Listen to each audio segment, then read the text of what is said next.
Brain beats Brawn, David, and Goliath. We are constantly told in modern society that smarts beat muscle and that the underdog will win. But how can that be true in a sport like boxing? How can any amount of brain power defeat men like Mike Tyson and George Foreman? It is not the days of old. Athletes have both incredible physical gifts as well as high fight IQs to help them set up the final blows. How could they possibly be defeated by boxers with a bad style matchup or less power? The answer to that is game planning. Why leave it up to a war of attrition when careful planning and studying of openings can make a fight so much easier? People have been game planning for centuries on the battlefield, and if a fighter wants to win a championship, they need to give it just as much attention as military generals of old. This is where we hold them! This is where we fight! That's why today on Boxing Central, we are counting down the top 10 best game plans in boxing history. Be sure to like and subscribe if you haven't already, and hit the notification bell to be notified when our next video is ready. 10. Tyson Fury versus Deontay Wilder. Deontay Wilder, before his 2 fights with Tyson Fury, considered one of the scariest power punchers of all time. That's a new heavyweight in town. He's from Alabama. His name's the Bronze Bomber, Deontay Wilder. He is extremely limited in his ways to attack, but the few ways he does initiate an attack is devastating. Throwing long crosses from across the ring at a height of 6'7" allows Wilder to rack up 41 KOs from his 42 fights. He met little to no resistance along the way to his first fight with Fury, other than some brief exchanges with an older Luis Ortiz. Many thought Fury wouldn't be able to survive the first few rounds against Wilder. He just didn't have the physical gifts that the Bronze Bomber was blessed with. But from the opening rounds of the first fight, Fury used fast head movement and circled around the right hand and countered in combination. The jab of Fury was also a problem for Wilder and a great tactical move. He was able to interrupt the setup of the right cross and stop Wilder from establishing it. It was clear that Fury didn't fear Deontay as his previous opponents had, and despite a vicious knockdown for Wilder late, most fans agreed that Fury did enough to win, despite it being declared a draw. Fury used a similar game plan in the second fight, but this time more confident in his ability to pressure Wilder, and managed to secure the TKO win in the 7th, after using brutal body shots to clear space for his right hand. 9. Canelo versus Triple G 2. In similar fashion to Wilder versus Fury 1, Canelo used hard counters and defensive footwork to evade the power punching of Triple G for much of the first fight. But unlike Deontay, Gennady Golovkin is a master of cutting off the ring and finding a home for his hard punches, and by the middle rounds, Canelo could run no more. Also, similarly to the first Fury versus Wilder fight, the bout was declared a controversial draw, with many believing that Triple G won the fight. The second fight required a change of plans for Canelo if he wanted to win, and a change of plans he made. From the opening bell, the Mexican fought like a Mexican, marching his man down and looking to land hard body hooks and trade shots. Now it helps that both men have an iron chin, but over the course of the fight, Canelo slowly began to push the Kazakhstani back, who was not used to the pressure of his opponent, and his forceful jab didn't have the same effect while moving backwards. The fight was by no means a washout, and Triple G put on a great performance also. But with Canelo's ring generalship and aggressive offense and defense, he did enough to get the unanimous decision victory. Canelo!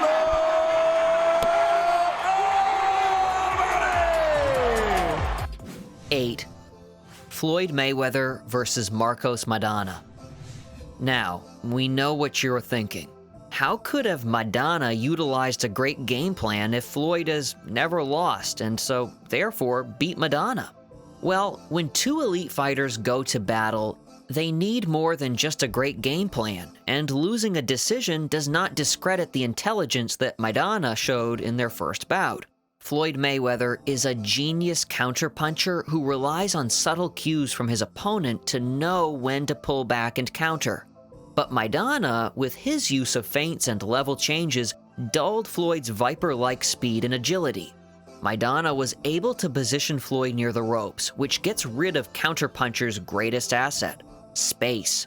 Every time Maidana would level change and fake an overhand, Mayweather would hop back to get more time to see the right hand so he could counter. But it wouldn't come until his back was against the ropes. When Mayweather was against the ropes, the Argentinian would then use dirty boxing and clinching to keep Floyd contained and get around the shoulder roll. But Floyd's speed and movement allowed him to narrowly win by decision and continue his unbeaten streak. But this doesn't stop fans appreciating the fact the game plan that Maidana brought to the first fight may have been one of the only ways to beat the greatest. 7. Roberto Duran versus Sugar Ray Leonard, 1. A game plan doesn't always have to be a physical set of movements that a fighter uses if he wants to throw off his opponent. A fighter can set up his game plan pre-fight with boasts and taunts that anger his opponent and make them change up their style. That is exactly what Roberto Duran did to Sugar Ray Leonard in the lead up to their fight in June of 1980.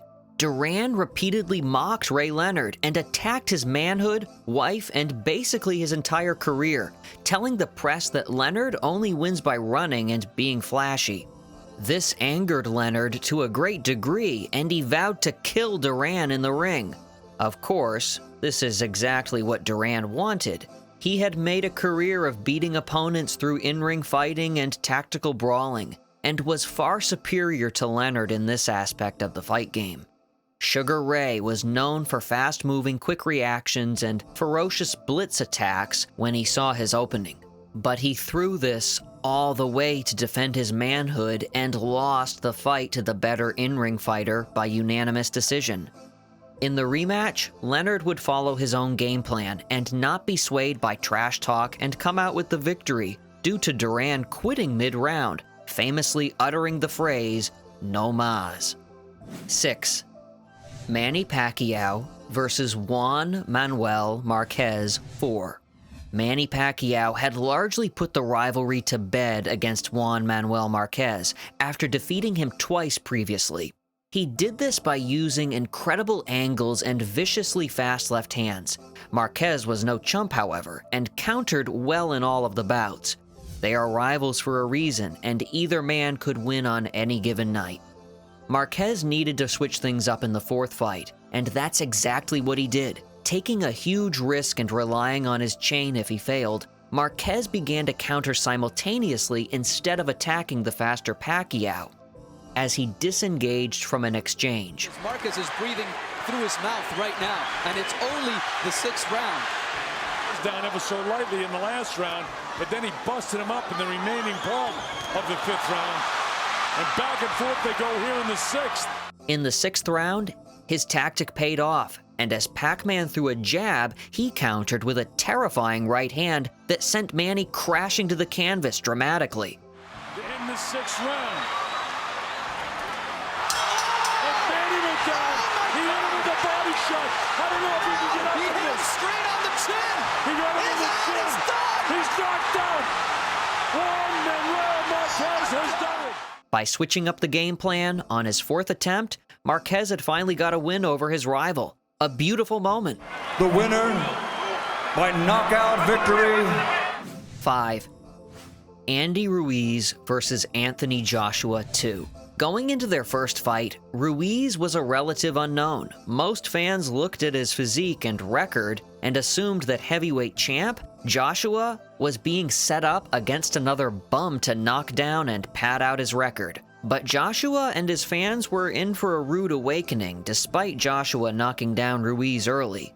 When Ruiz began to throw in combination and pressure, and Joshua responded by fighting fire with fire and was knocked down multiple times. Joshua was eventually finished in the 7th round, and Ruiz became the first ever Mexican heavyweight champion of the world. The second fight would be different, however, and Joshua would not continue to play Ruiz's game, and fought a far better paced fight and used the clinch where he needed to. He did what needed to be done. 4. Antonio Beretta versus Prince Nassim. Prince Nassim Hamed is known as one of the flashiest, most confident fighters of all time, and favored a style that emphasized those traits: hands down and chin out. The southpaw could duck and dodge under almost anything, and fans either loved him or hated him, but no one could deny his skill. Well, apart from one man, Antonio Barrera. In their fight, Barrera would circle away from the southpaw's left hand and counter in combination, fighting Mexican style. Every time Nassim would slip, Barrera would just throw more punches and weaken the mind and body of Ahmed, who was not used to meeting any kind of opposition. Barrera boxing, not just waiting in, gets to the body, one of those nails with a left hook upstairs. With a hoop. Round one is all Barrera as Prince Nassim takes... To his credit, Ahmed used his jab with some success later on, but Barrera's unconventional combinations proved too much for Ahmed, and when you factor in him attacking the body of the fighter without a guard, and Ahmed's unwillingness to raise his guard, you get one of the biggest upsets in the lighter divisions. Antonio Barrera. 3. Joe Frazier versus Muhammad Ali 1.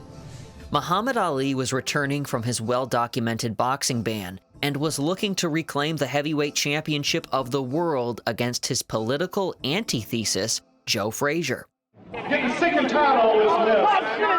Joe Frazier, the heavyweight champion of the world. Clumsy, ugly, flat-footed Joe Frazier. I'll show you what a real champion is. Ali was extremely opposed to the Vietnam War, whereas Frazier supported it and the troops. Tensions rose, as did egos, and by the time was set to begin, there was a bitter tension in the air. Up to this point, Ali had become famous for his lightning-fast speed and his unconventional movement that saw him circling to the inside to keep his opponent reaching for shots that he could counter over the top. Joe Frazier had no plans to play these games and used an extremely clever game plan of ducking low and firing with a broken rhythm with wild left hooks and cardio for days. At first, it appeared that Ali had control of the fight and was able to counter Frazier's rhythm and power punches, but as the fight drew on and the rusty Ali began to slow, Frazier only sped up and began to drown Ali with a pace that he couldn't keep up with. This style of pressure was the perfect way to beat Ali, whose reaction time and hand speed was dulled by body shots and fatigue.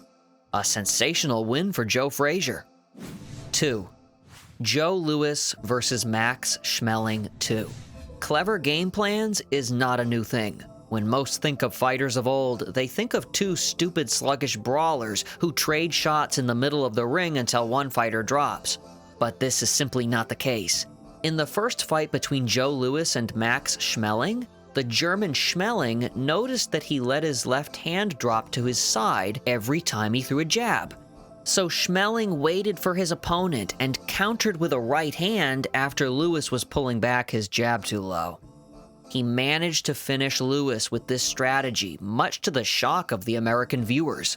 The rematch was very different, however, and Louis used powerful combinations on the inside to finish his rival in the first round. Talk about a rivalry being put to bed.